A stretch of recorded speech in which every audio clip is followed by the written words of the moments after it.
Good morning, everybody. How you doing? Justin, Scott, um, whoever MH is. Good morning. Good morning. Good morning, Rob. Sorry, I was getting my coffee. Yeah, no worries. So just give a minute for everybody to get on. I got my you really can't see that. There you go. It's hard. Exactly what's role play? Got it. Yeah. So we did this down in Virginia Beach. Um, I mean, it was nothing earth-shattering, but I think it was very enlightening if those two things can be true at the same time. Kathy, good morning. So, Scott, you've been mentoring a small army. Are you doing regular role playing? So we actually are starting that this week. We were doing Wednesday role plays, but then with all of our vacations over the summer, and then when we got back, we were like so overwhelmed. We didn't, but it's on the schedule to start again this Wednesday. And what does that look like? How do you host that? So basically, it's an hour pinned out of the day. We try and take maybe some relevant topics that came up through the week or objections that they may have. And Christina actually heads it for the most part. And basically, it's just back and forth. Maybe the four of them sitting at the table, and one person says it one way, and then they come back with a rebuttal, talking about what could be said or used differently. Just play on the words of what can be used, thinking of sometimes the psychology of what is being said. So, and you actually pretend like you're in the real situation, or you have Yeah. it as a discussion? No, you got to pretend like you're in the real situation, like as if, all right, ask me the question and then come up with the answer type of a situation. Because if it's discussion, then it's not the same practice. Like muscle memory, I think, if you're trying to actually practice role playing, then you need to be able to practice answering a statement. Not, talking about it's good because you learn ideas, but sometimes it's a matter of being able to be Johnny on the spot with an answer. So education without action is entertainment or edutainment. Okay. Sounds good. Education without action is entertainment. So I actually went on two listing appointments this weekend. One signed up with the same agent who was doing cold calling, so we had no relationship. And basically, it was all about the conversation and building rapport. Having core competence in the market we're in. We have one of them. One of them will probably find out in about a week, because before we finished our conversation, the agent number 2, 3, or 4, whatever number that we were in the sequence, rang the doorbell. So I'll keep you posted on that. I'll be honest to tell you if we got it or not. But the whole premise of this is, Alexa, what's that? Carlos, let me mute everybody. Oops, I can't. All right, so if you want to talk, just unmute yourself. So, some of the premises are the worst time to think about what you're going to say is the moment you're going to say it. And I think that we might know what we're going to say, but if we have to think about it, we've lost. And, we may do this without even thinking about it, but when we have a team to look after, and I really can't look at any team leader and say that every one of your team members is performing at the level that you wanted. So therefore, there's this opportunity for us to empower them with words and language. So the worst time to think about what you're going to say is just before you say it or the moment you're going to say it. Effective conversations open doors. Role playing gives you the confidence to have more effective conversations. And I think on Friday I was talking about, the Remax network has some of the most experienced, talented people. But maybe where our biggest opportunity is to improve on our communication skills, because I believe if the consumer knew the depth and breadth of value that we had to offer, that we would win, and we would win at a higher compensation level than we're doing now. And to be quite honest, we would probably be a little bit more comfortable knocking on more doors, not literally, but figuratively, making calls when sometimes we have call reluctance, having conversations when, we have reluctance.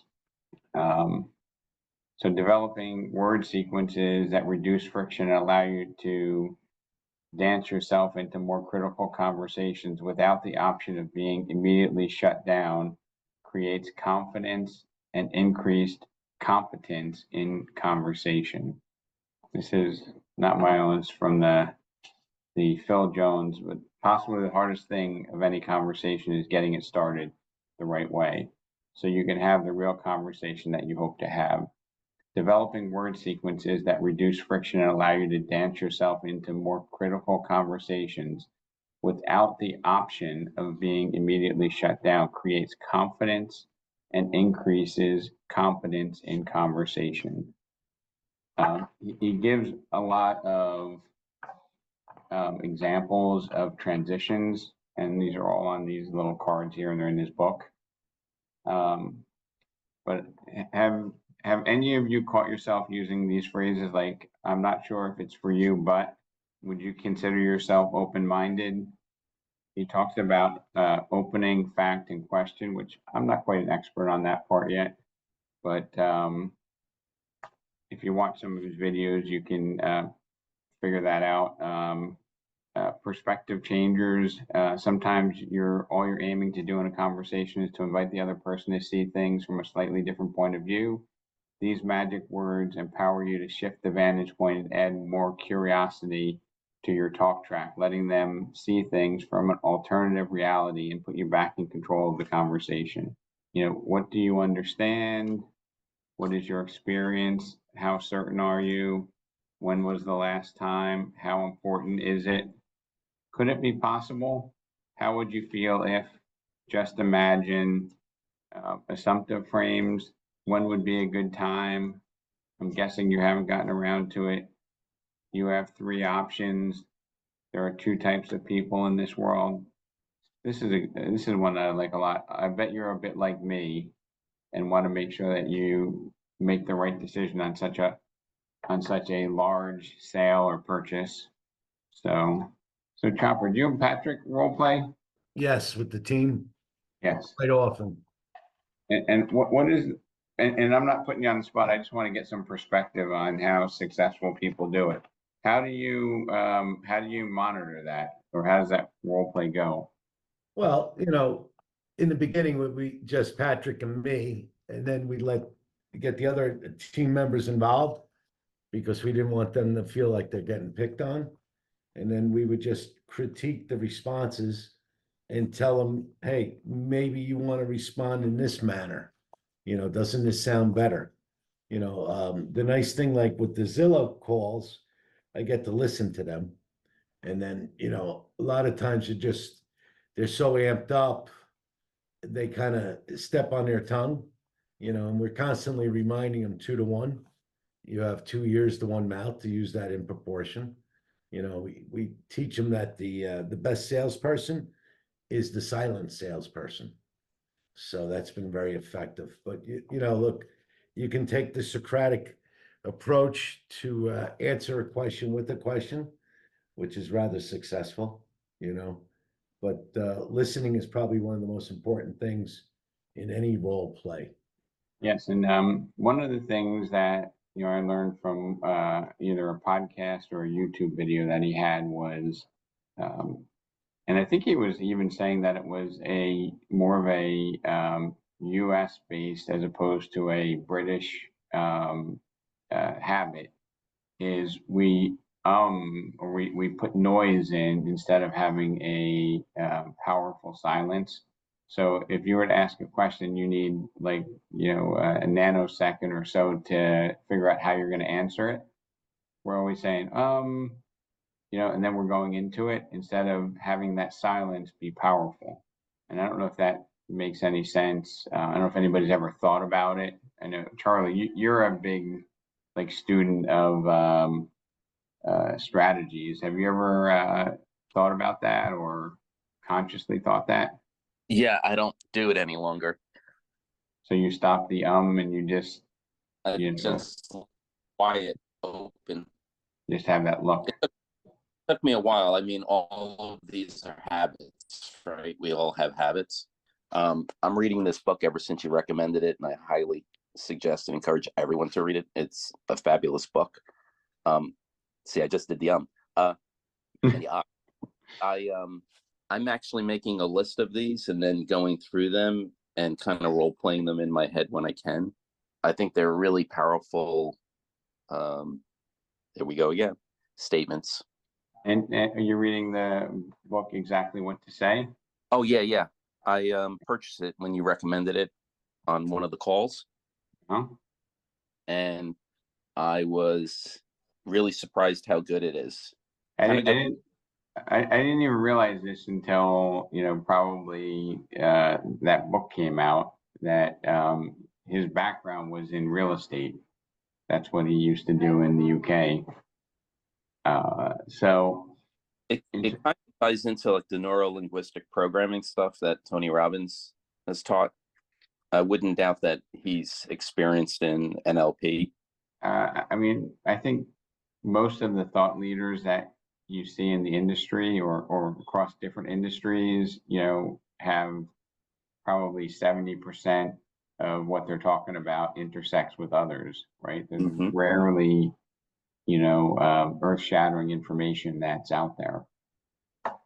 I agree with you. So as team leaders, what are you seeing as the biggest challenge or the biggest kind of got yous for our team members? I mean, the obvious one is the online, I don't want to sign an agreement one. Does anybody have a brilliant solution for that one? Somebody you haven't met, you want to show them a property, and you tell them you got to sign this buyer rep agreement? That's crickets. Nobody? Ask the question again, Rob. So you get a lead from Zillow, Remax.com. Somebody finds you on the internet. They want to see a property. How does that conversation go? If they don't want to sign it, probably be just what makes you say that. I just had So I'm not saying that they don't want to sign. I'm just saying how do you get to the point where maybe they do give you pushback? I just had a client who said he met with someone in the Princeton market. He was completely baffled with what they were trying to explain, could not explain anything. And I think because I've been on a lot of these calls for the last 4 months, I've been able to very succinctly explain it, how it's to their advantage and how great this is from a buyer's perspective. And he thanked me in the end and said, it's unbelievable how well you explain this. So I think there's a big opportunity here if you position it as it's protecting the buyers that perhaps they never felt that way in the past, and it's truly to their advantage. They immediately sign. It's really weird. Hey Joe, yes, come here. No, you can be. This is a really true funny story. So this young man Joe and I, we go on this listing appointment yesterday, and we actually were on with Saturday and yesterday. But your face is blurred there, huh? You're saying Is this? I'm not sure right now. the filter, right? Yeah. All right. So we go on this appointment, and we're talking about like what have you heard about the commission? And without thinking about it, I would say those damn attorneys, they just made a shit ton of money by screwing over the realtors, right? Yeah. But what was the spouse of what was half of our client? He was an attorney. So thank goodness we didn't slam the profession. You know what I mean? Because it would be easy to say, hey, we did nothing wrong. It's just the darn attorneys that are in it for a big payday looking to screw us. But I think we navigated it pretty smoothly, right? 100%. We didn't play any, and you want to share with them how we got the deal? What was the close? So the close was, and it was fantastic. Rob just simply asked, "You guys have a copy of the key?" And the lady started looking for it. She found it. She was playing with the knob, and then she's like, okay, this is a copy of the key. Gave it to Rob. The husband asked the lady. She was like, wait, you're giving him a copy of the key? And she says, yep. And then he's like, okay. So then that was the close. So, anyway, the reason why I just brought him in is because we could have talked negative about the attorney, but you never know if, you know, your client's an Maybe attorney. we could have made a joke. And that's what I told him. I said in the car, I said, well, if it was me, I would probably make a little joke, but I learned not to do that anymore. All right, well, Yeah. thank you, brother. I appreciate it. Yeah. Yeah, I don't even go there, Rob, about the NAR and about the lawsuit and about this. And I mean, if they ask me a specific question, what prompted this, I answer it within about 30 seconds. And they're like, oh, I get it. Yeah, that makes sense. And then move on. Don't get tied up in, So you what was interesting, Charles, was when I said, had you heard about some of the changes in our industry, and the attorney, I never forget his name now. I want to say it's Mike. Goes, hey, you know, I heard about it, and to me, it just seems like it's left pocket, right pocket. What do you think? I'm like, it seems pretty accurate. yeah, it is actually. There's even So- like Rob, just a quick example. So I started reading the listing agreements as it relates to the issue of if a seller is offering a buyer's agent more than their buyer's agency agreement states, then you're only supposed to be able to take as a buyer's agent the amount that's in your buyer's agency agreement, and the difference that the seller is offering is supposed to go to the buyer. Now, if you read the Garden State MLS listing agreement, nowhere in there does it disclose to the seller that if this situation arises, then they must give the difference to the buyer. Well, yeah, can I just jump in here real quick? 'Cause I've been studying this a lot. If the seller's offering 2% and you have 1% from your buyer's agent, you get to keep the 3%, the 2% from the seller and the 1% from the buyer, if you wish to collect it from the buyer. Now, some agents, I've been having, we role play this on Thursday. We have a big forum on Thursday. And just to see how the agents respond to it and how they present it to the sellers and the buyers. But that's how it really goes. Now, if you get 2.5%, the seller's offering 1.5 or 2%, you're getting 2.5% from the buyer, and then you're gonna collect the higher of the two. You're not gonna collect, because if you collect the sellers, you can't take the buyers on the 2.5%. It's gotta be lesser or more. So I'm not sure that that's across the board, Ron. Yeah. I think in New Jersey, you can definitely collect the shortage from your client. Yeah, And that's where it gets a little, you know, a little complicated state by state. But, Yeah, so in New Jersey, Rob, what I'm doing is in section 17, if it turns out that the seller is providing, let me see this again. So if the seller is providing, so you can collect from both sides. It was originally written into the agreement that if you were in a disclosed dual agency role, you could do that. It was kind of nebulous if you're not in a disclosed dual agency role. But apparently if you're getting 2.5% from the buyer and the seller is offering 2, you can collect the 2 from the seller and get the other half from the buyer. But I'm making that explicitly clear in section 17, so there's no misunderstanding. are you saying you can't? Is that what you just said? You can't with the seller's No. offering? no, Charles is saying that you can, and he's just Oh. making it clear, in the event that arises, that the buying client is prepared to pay the extra 0.5% or percent, whatever it is. Right, it has to be disclosed amongst buyer and seller that what you're doing, what you're That's collecting. Has to be clear in writing. So I Correct. put that in section 17. Yeah, you know, So- it's, I did a survey last week. I called about, I don't know, maybe 15 agents just to see what the deal was on their listings from the MLS. And I probably reached maybe 9 of them out of the 15 or 16 that I called. And a lot of them were offering 2.5% from the seller or from the agency to the buyer's agent. The rest of them I haven't, they never responded. So the majority of the people that I called were offering 2 or 2.5% commission to the buyer's agent. So I think that trend is gonna continue. I mean, you might get one or two sellers that are gonna be stubborn and only pay 1% or pay nothing. But I think it's up to the listing agent to be bold enough and explain and educate the seller that we do need outside help. So they pay that 2% or 2.5% or even 3%, if we have to, depending on the price of the home, to the buyer's agent. Is this Ron? Yeah, Yeah, so I took that free ABR course through NAR and NJA. yeah. And class, I think I mentioned it to Rob offline. At least 2 nationally branded companies are saying that they're making it a requirement that their agents request 3% on the buyer's agency side. They didn't discuss on the listing side. So this is not a discussion about agreement on, commissions, but it was just statements made in this class. Okay. So I think you're going to find that there are different companies that have different policies on what their agents are permitted, to put in listing agreements as well as in buyer's agency agreements. Yeah.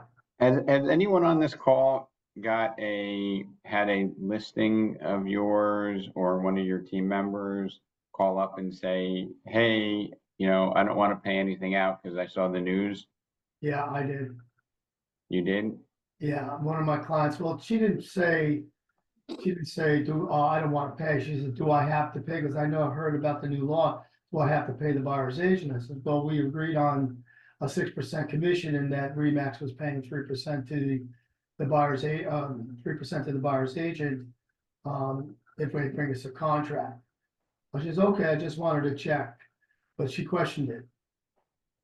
So, if you had a difficult customer, had you thought about how you'd go about it?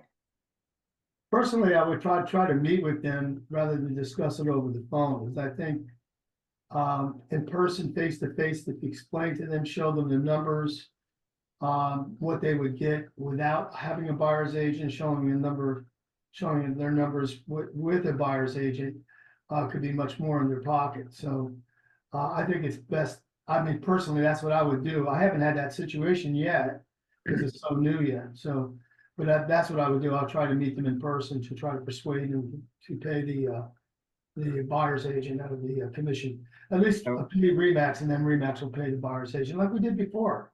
So how about that? Like just a phrase like this. Hey, Ron, what makes you say that? What makes me, I didn't see that, I'm sorry. No, so the card says, what makes you say that? So somebody says, hey, you know what? I saw I don't want to pay a commission anymore. I want to save that 2.5%, 3%. I want to put that in my pocket. Well, again, like I said, I would discuss it with them in person. Rather than go over that. But if they signed a contract with me for a 6% listing, then I would explain to them, well, we already have a 6% listing. But what you're saying is, well, what makes you say that is a question you could put back into their laps. But I haven't gotten to that point yet where I've had that feedback from the seller yet. So things like, hey, Ron, would you consider yourself open-minded? Most people, do you think most people consider themselves open-minded? I think so, yeah. Before you make your decision, may I ask you a question? Sure. There are 2 things that could happen. One is buyers could pay that commission themselves. And Ron, if you were a buyer and paying that commission yourself, would you factor that into the purchase price and the offer you make? Probably, yes. I mean, so if there were 2 exact same houses, one's paying the 3% commission, one's not, and they're indifferent to you, would you factor in the fact that you had to pay a commission on the one that's not paying it? The answer would be yes. Right. And Ron, would you agree that if we had less motivated, qualified buyers looking at your property, that there's a probability we'd get a lower price and net proceeds to you? Oh, what do you think, Rob? I mean, do you think that that would happen? I absolutely think that would happen. I think, you know, our objective is to get as much activity to bid it up to the highest possible net price to you. And I think by asking questions and having the right tonality, it's gonna give you leverage in the conversation. And it's not leverage in the fact of we're taking advantage of somebody, right? Because if I was using language to try to take advantage of somebody, you'd probably see right through me. But if I'm using language to, you know, educate them to make the right decision, I think the tonality and the choice of words and the process matter. You I know, agree. for example, if I went to Ron and said, "Hey, Ron, you know what? You don't want to do that. You know, it's going to wind up costing you money. Trust me." As soon as I say trust me, what's your first instinct? Not to trust you. I mean, does anybody have a different first impression when I say, "Hey, trust me"? So it's It unanimous. depends on the relationship, I guess, you have with the seller. Um, But if you're getting, but Ron, if you're getting into that conversation, you probably don't have that ironclad relationship, right? Because you have to go through these objections. If they're saying, "What do you think?" You know, if it's your best friend saying, "What do you think?" You go, "Hey, trust me, you don't want to not pay a commission." I understand the context that you're saying, because in that case, you're just saying for certain you don't want to do that. But if I'm trying to persuade you, and my strategy is to say, "Trust me," usually it backfires, at least in my opinion. Okay. So perhaps before next week, we can compile a list of objections, either specific to these new changes that are initiated by the NAR settlement, or just general objection handling. And as a group, we can address them so that we can share them with our team members so that they can overcome them. That'd be great. Did you hear about, Josh Sitzer? He's starting a new company called Landing. That was the guy who started this whole thing. Sitzer Burnett, I heard about it. Yeah, starting a new company called Landy, and what it is, it's a flat fee company. So there's, what it is that he hires agents to show properties for $49 a showing. Or the buyer can take a package for $17.99 and they get, I think, 4 or 5 showings. And if they don't find a property within that 4 or 5 showings, they have to pay another $17.99 to show another 4 more properties or 5 more properties. So that sounds like price fixing to me. Doesn't it sound like that to you? You I know, chuckled when I heard that. I said, "Oh my God." It you know, sounds like that business model might be attractive to about 1% of the population. Exactly. It worked, it never worked before. It was in, it was in play back in 07, 08 with a lot of flat fee companies. They all went out of business.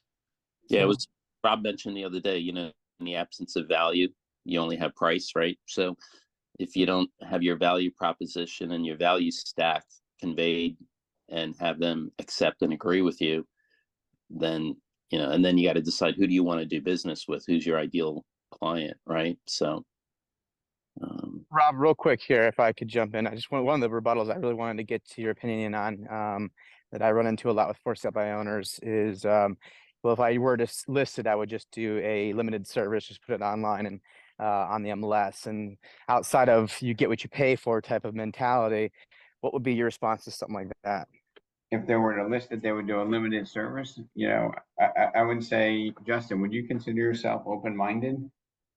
That would be one of the questions I would ask, and I would say, Justin, if I were able to show you the last 3 limited service listings, their list to sales price and days on market, and how it might actually be in your interest to engage with a full service broker, albeit me or someone else, that it might be to your advantage, would that be a conversation worth having? Sure, yeah. And let me ask you, would it be easy for you to take the last 10 listings from the biggest limited service companies in Hampton Roads and show what their sale to ask price is and compare it to yours? and hopefully yours is gonna be significantly better. Right.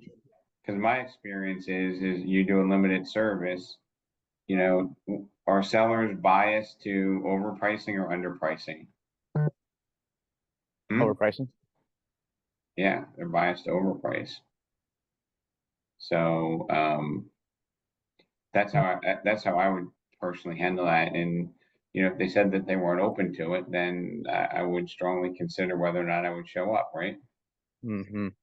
Okay. But if I said to you as a seller, Justin, and you had the belief that, hey, you know, all I need to do is get it into Zillow and Realtor.com and I can handle the rest. If I said to you, would you consider yourself open-minded? And Justin, if it made sense for you to engage a full-service agent to ensure that you get a higher net price after paying your fees, would you be open to that? Right. Because most people, you know, it's only that confrontational a-hole that's like, oh, I'm not open-minded. This is what I'm gonna do. But even if they are saying that, they probably are open-minded. You just need to figure out a way to have that conversation with them. I see it's already 9:03. If we could all gather any type of objections that we have, I'd like to, I'll take the lead on it. And then if any of us have some suggestions on how you're handling them, let's incorporate that because you're in the front line in the field. And Mr. Gopi, or I'll ask anybody, but I think Michael would be good because we've done this in his team meeting. If you want to invite your team to join us at 9 o'clock, and if any team leaders want to have your team members join, we'll make our first public role play, and we'll make it available for observations, critique, and help us make it better. Do you think you can make that happen? Yeah, next Monday. You want to do next Monday, 9 o'clock? Next Monday, 9 o'clock, invite your team members to hop on the same channel. We'll have gotten through some of the objections. We'll find out what challenges they're having. And I'll try to moderate that role play for you. Yeah, of course, of course. We look And forward to it. the reason I picked Michael is most of your team members are newer, correct? Correct. So it's not like we have you know, veterans that are here. I want to take agents that basically are navigating through these challenges and try to figure out how we can, you know, up their game by doing the best I can to provide solutions to their challenges. So next Monday, 9 o'clock, optional. If you want to invite your team members, I'll get something out to all the team leaders. I'll probably do a bomb and you know, let's put on a big group. Let's get a lot of objections and let's try to figure it out. Thanks, everybody. Thanks, Thank- Rob. Bye-bye. Bye-bye. Appreciate you, Rob. Thanks. Thanks, Chopper.